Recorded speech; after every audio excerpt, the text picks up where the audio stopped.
तिरहुता लिपिक उद्भव और विकास के बाद हम सब ने तिरहुता लिपि की विशेषता को देखें। आज हम सब तिरहुता लिपि के महत्व को देखेंगे। इस पर अक्सर सवाल पूछते हैं कि लिपि का क्या महत्व है। तिरहुता लिपि से अहाँ की बुझै छी। मैथिली में तिरहुता लिपिक महत्व इस तरह से अलग अलग भाषाओं में, पर एक ही होता है। हम एक ही तरह के कंटेंट देखेंगे, जिससे कि अगर किसी भी तरीके से लिपि से संबंधित कोई सवाल हो तो वहां पर आप इसके महत्व को लिख करके सवाल को पूर्ण कर सकते हैं। तो सब मानव लिपिक बड़ पुरान संबंध रहल अछि। लोकक समझ, इच्छा आ भाव आदिक अभिव्यक्ति करैत अछि। अब भाषा ही है मनुष्य के विचार का, सोच का, भाव का अभिव्यक्ति। तो ऐसी ही लिपि का और सभ्यता के साथ जितनी भी समाज में सभ्यता का विकास होता जाकर, सभ्यता अर्थात मानवीय समाज की सभ्यता, आदत का, संस्कार का, लोगों की समाज का जितना विकसित अवस्था होता चला गया, उससे लिपि का बहुत संबंध है।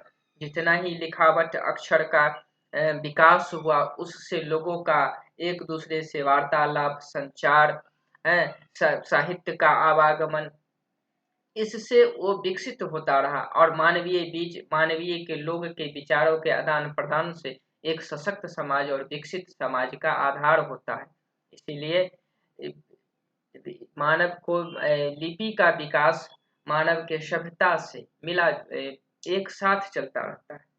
एहि अभिव्यक्ति सबके सुरक्षित रखबाक लेल मानव शुरुए से एक गोट स्मृति चिन्ह अर्थात कोई भाव प्रकट करने वाला चिन्ह बना लेते हैं, क्योंकि अक्षर का जब रचना नहीं हुआ था, जब विकास नहीं हुआ था, साधन आ माध्यमक रूप में प्रयोग करैत रहल अछि।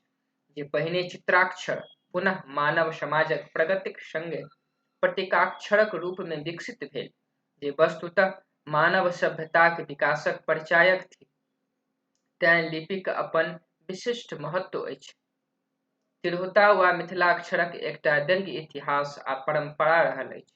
एहि लिपिक उद्भवक आधार जो ब्राह्मी लिपि अछि, तऽ एकर निर्माण आ विकास मनुष्यक विविध अंगक आकार, वैदिक कर्मकांड में व्यवहार कयल गेल मंडप, त्रिकोण, चतुष्कोण आ तांत्रिक प्रयोगक वस्तु सभक आधार पर भेल, जे एक तरहे मिथिला संस्कृतिक प्रतिनिधित्व सेहो करैत अछि। तिरहुताक किछु विलक्षणता एकरा महत्वपूर्ण बनबैत अछि। अब लिपि की उद्भव और विकास का आधार क्या है, किस तरह से अक्षर एक आकार लेता है, क्या क्या चीज समाज का, धार्मिक सामाजिक व्यवस्था, एक जो रिलीजियस टेम्परामेंट होता है लोगों का, वह सब अक्षर के निर्माण में किस तरह से सहायक होता है। यहाँ पर देख सकते हैं कि त्रिकोण, चतुष्कोण और तांत्रिक प्रयोग, जिस तरह से मैथिली मिथिला एक कर्मकांड का क्षेत्र रहा है, उस क्षेत्र में जो धार्मिक व्यवहार में, वैदिक कर्मकांड व्यवहार में, तांत्र लोगों की विधि व्यवहार में, मंडप, त्रिकोण, इन सब का मिथिलाक्षर पर प्रभाव है। ये कितनी बड़ी महत्व की बात है। जेना एकर चित्राकार रूप एकरा अनेकों लिपि सब सरल, सुबोध आ सुंदर बनाबैत अछि। अब चित्र बनाने में कुछ चित्र हम सब ने पढ़े थे विशेषता में कि त्रिभुज बनाना आसान है एक वृत्त बनाने की अपेक्षा।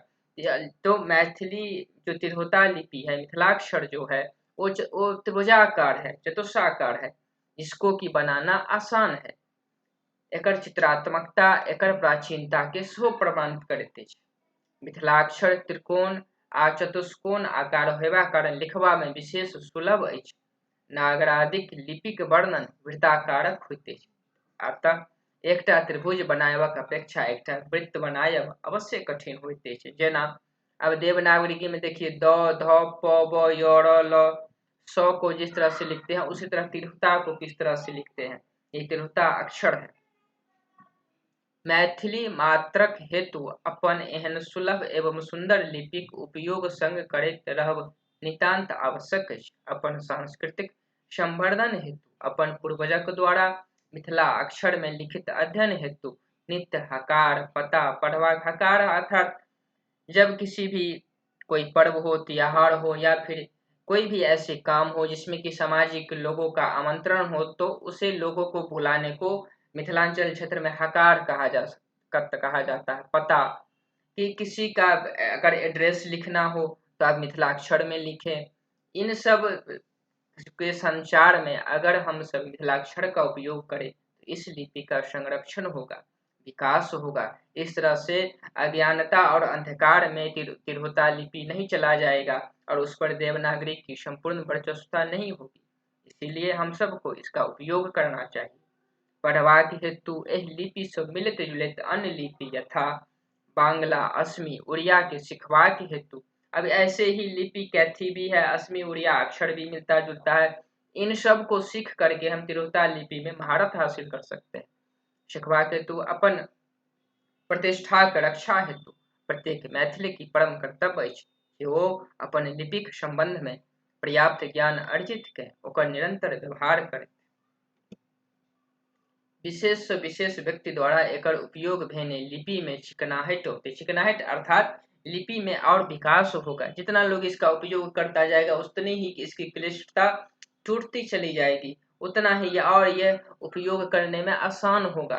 लोगों के बीच लिपि के प्रति जागरूकता होगा और तक ओकर क्लिष्टता हटते मैथिली भाषा चिर अस्थायी एवं स्वतंत्र अस्तित्व बनौने रखबाक हेतु आत्मनिर्भर रहब आवश्यक अछि। ताहि हेतु प्रयोजन अछि अपन लिपिक निरंतर व्यवहार।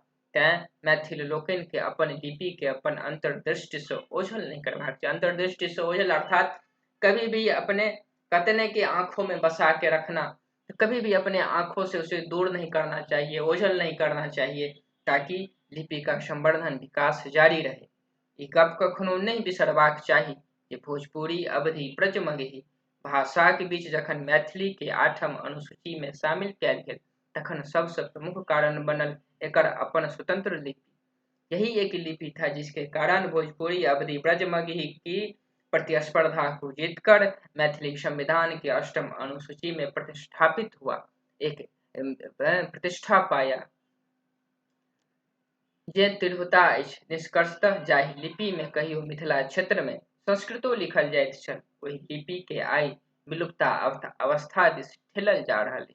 ऐतिहासिक रूप से जो मिथिला के महत्व के प्रतिष्ठापित करैत अछि तकर उपेक्षा उचित नहीं। तैं तिरहुता के महत्व के बुझबाक चाहिए। हम सब ने किस तरह से इसके चिंताओं को वर्णन किया, इसके महत्व को, सरल सुबोध को, कितना सरल है इसको प्रमाणित किया, इसकी चित्रा अक्षर इसकी ऐतिहासिकता को प्रमाणित करती है, इसके बारे में पढ़ा और तिरहुता लिपि की महत्व किस तरह से 8म अनुसूची में मैथिली को जब रखा गया तो तिरहुता लिपि ही एक तारनहार बना। इसलिए लेकिन आज देवनागरी के कारण इसकी अस्तित्व को खतरा है।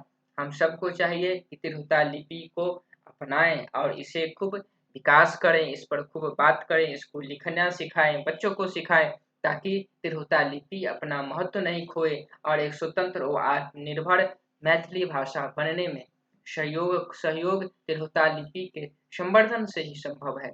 लाइक और सब्सक्राइब जरूर कर दीजिए।